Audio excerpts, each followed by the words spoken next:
মনে রাখবেন। যেমন ফুরফুরা সিলসিলা, দেওবন্দি বলে একটা সিলসিলা আছে, জানেন তো নিশ্চয়ই। দেওবন্দি সিলসিলার যিনি পীর সাহেব, যেমন ফুরফুরার মেন কে? দাদা হুজুর। আমি যদি ভুল করি আমার দোষ, দাদা হুজুরও কিন্তু দোষ নয়, সিলসিলাটা আমার নয়, দাদা হুজুরের।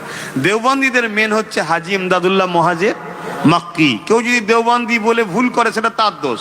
হাজী ইমদাদুল্লাহ মুহাজির মাক্কি প্রতি বছর নবী দিবস করতেন। নবী দিবস একবার নয়, দুবার সালাম দিতেন। জোরে বলুন সুবহানাল্লাহ। এবং দাঁড়িয়ে দাঁড়িয়ে দিতেন।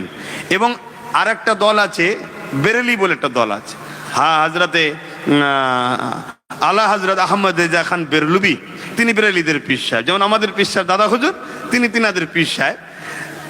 তিনিও নবী পাককে দাঁড়িয়ে সালাম দিতেন। জোরে বলুন সুবহানাল্লাহ।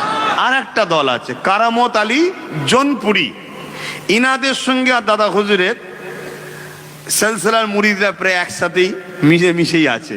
সেটা বাংলাদেশের ওই পাহাড়ের দিকে চলে গেছে। কারামত আলী জোনপুরি সাহেব, ওনাদের সিলসিলা, ওনার মানে মুরিদরা, তিনারাও সব দাঁড়িয়ে সালাম দেয়। জোরে বলুন সুবহানাল্লাহ। মনে রাখবেন, এই যে বললাম, ইনারা যে হাদিসটা পেয়েছে, হাদিস, এলমে হাদিস যিনার দ্বারা পেয়েছে, তিনি হলেন হজরতে শাহ অলিউল্লাহ মুহাদ্দিস দেহলভী রহমতুল্লাহ। সকলে বলুন শাহ অলিউল্লাহ মুহাদ্দিস দেহলভী।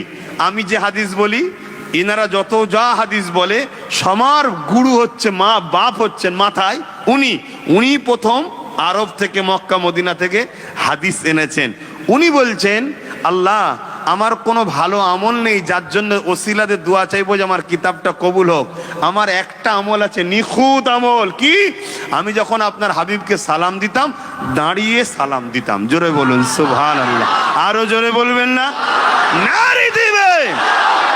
আর একটা কথা বলি, উনি প্রত্যেক বছরে নবী দিবসের দিন 12ই রবিউল আউয়াল নবী পাক সাল্লাল্লাহু আলাইহি ওয়াসাল্লাম যে ঘরে এসেছিলেন, আম্মা আমেনা হুজুরের ঘর, যারা হজ করতে গেছে দেখেছে, যারা যাওনি সব নিয়ত করো না যাবার, বলো ইনশাল্লাহ।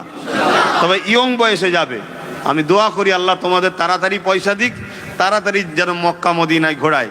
আমার রসুল যে ঘরের তাশরীফ এনেছিলেন, আগমন করেছিলেন, আম্মা আমেনা হুজুরের ঘর, যে লাইব্রেরি করে দিয়েছে, ওই ঘরের ওখানে গিয়ে, এখন তো বদমাইশে সব কড়াকড়ি করে দিয়েছে, কথা বুঝে আসছে না? নবীর ফয়েজ না নিয়ে ফেলি আমরা। ওখানে হুজুর মুহাদ্দিস সাহেব বলতেন, আমি ওই 12 তারিখ ওখানে গিয়ে খাস ভাবে ফয়েজ নিবার জন্য আমি ওখানে প্রতি বছর হাজির থাকতাম। জোরে বলুন সুবহানাল্লাহ। আরো জোরে বলুন সুবহানাল্লাহ। এবং আরো অনেক কথা বলেছে যে অনেক ফারিস্তা আসমান থেকে ওই দিন জুলুস থাকে, যারা আম্মা আমেনার হুজুরের ঘরে ওই দিন আসতে থাকে। জোরে বলুন সুবহানাল্লাহ। আমি ওই দিকে অত যাচ্ছি না, আমি যে বিষয়টা বলছি, তিনিও দাঁড়িয়ে সালাম দিয়েছে। যিনি আমাদের পীরের পীর, দেওবন্দিরও পীরের পীর। যত এশিয়া মহাদেশ বা ভারতবর্ষের দল জামাত আছে, সবাই হাদিস যেই বলবে তখনই কলা হাদ্দাসানা অমুক, হাদ্দাসানা অমুক, হাদ্দাসানা অমুক, হাদ্দাসানা অমুক বলতে বলতে হাদ্দাসানা শাহ অলিউল্লাহ মুহাদ্দিস দেহলভী বলতে হবে। তার মানে ইনি অমুকের থেকে হাদিস নিয়েছে, উনি অমুকের থেকে নিয়েছে, উনি অমুকের থেকে দিলে, উনি অমুকের থেকে নিয়েছে। এই যে রাবি বলা হয়, কথা বুঝে আসছে? এই যে সনদ, রাবিদের যে সনদ, এই সনদটা নিতে গেলেই ভারতবর্ষের মানুষ শুনে রেখে দাও, মুহাদ্দিস সাহেবের নাম নিতে হবে। তিনার থেকে হাদিস সবাই পেয়েছে। জোরে বলুন সুবহানাল্লাহ। তিনি কি বলছে?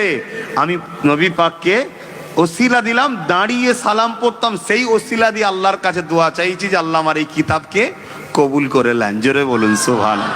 এবার চলে আসেন মসজিদে, যখন ঢুকি আমরা ঢুকবো না, আল্লাহুম্মা আফতাহ লি আবওয়াবা রাহমাতিক, এটা বলার আগে নবী পাককে সালাম দিতে হয়।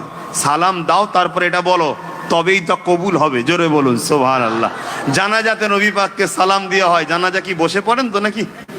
যে সমস্যাটা এত কেন? নবীকে যদি প্রেমে সালাম দেয়, সমস্যা কিসের? হ্যাঁ, কেউ যদি না দেয়, আমি তার সাথে ঝগড়া করব